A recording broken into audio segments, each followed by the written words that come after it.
Welcome to Richard Raw's Daily Meditation from the Centre for Action and Contemplation. The theme for this week is Contemplative Activists, and the title of today's meditation, today being Thursday the 16th of July 2020, is Mysticism and Non-Violence. And this is how Richard Raw begins his contribution. Dorothy Soule, who lived between 1929 and 2003, is an example of a contemplative who finds she must take action. I met her once in Germany at the Kirchentag, an assembly sponsored by the German Evangelical Church, and was deeply impressed. She was a first-rate scholar and noted theological author. I've been especially influenced by her book, The Silent Cry, Mysticism and Resistance. For today's meditation, Kerry Waters and Robin Jarrell describe this contemplative activist. Society's conventional image of a mystic is that of a person who withdraws from the world to journey inward. The mystic is stereotyped as a guru sitting in splendid isolation on a mountaintop, utterly unconcerned with the world's affairs. But theologian Dorothy Soule herself said something of a mystic argued that there is actually little accuracy in this portrayal. Far from being withdrawn from the world or indifferent to the suffering that goes on in it, the mystic is uniquely motivated and qualified to respond to social and economic injustices. Genuine mystics, like Buddhist bodhisattvas, don't renounce the world for the sake of a private spiritual illumination. Rather, they use the enlightenment they've achieved to do something about the world's ills.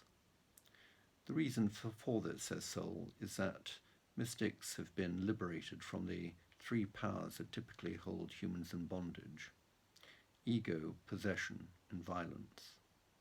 They recognize that the standardly accepted division between I and not I is an artificial one born from overvaluing oneself and competing with others for possessions, which in turn sets the stage for the onset of violence.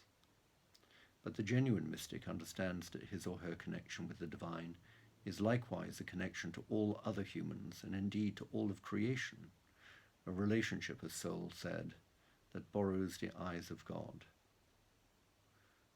Patterns of opposition and resistance bred by the division of I and not I collapse to be replaced by ones of mutuality and community. Violence becomes obsolete because the conditions necessary for its eruption disappear. Soule became interested in questions of religion and politics at an early age. She grew up under the Nazi regime, and like many Germans of her generation, never got over the shame of belonging to a nation that willingly collaborated with mass murderers.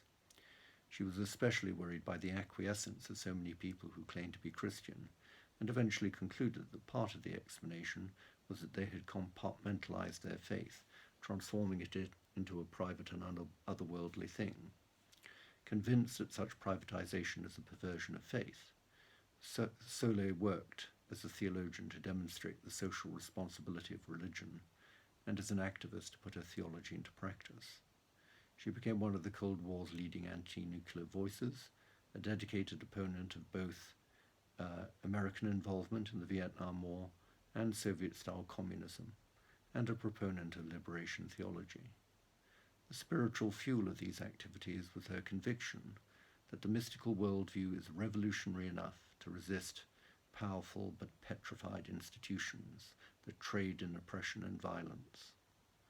Consequently, her most important concern was to democratize mysticism so that society might be truly democratized as well. Here ends the meditation for today.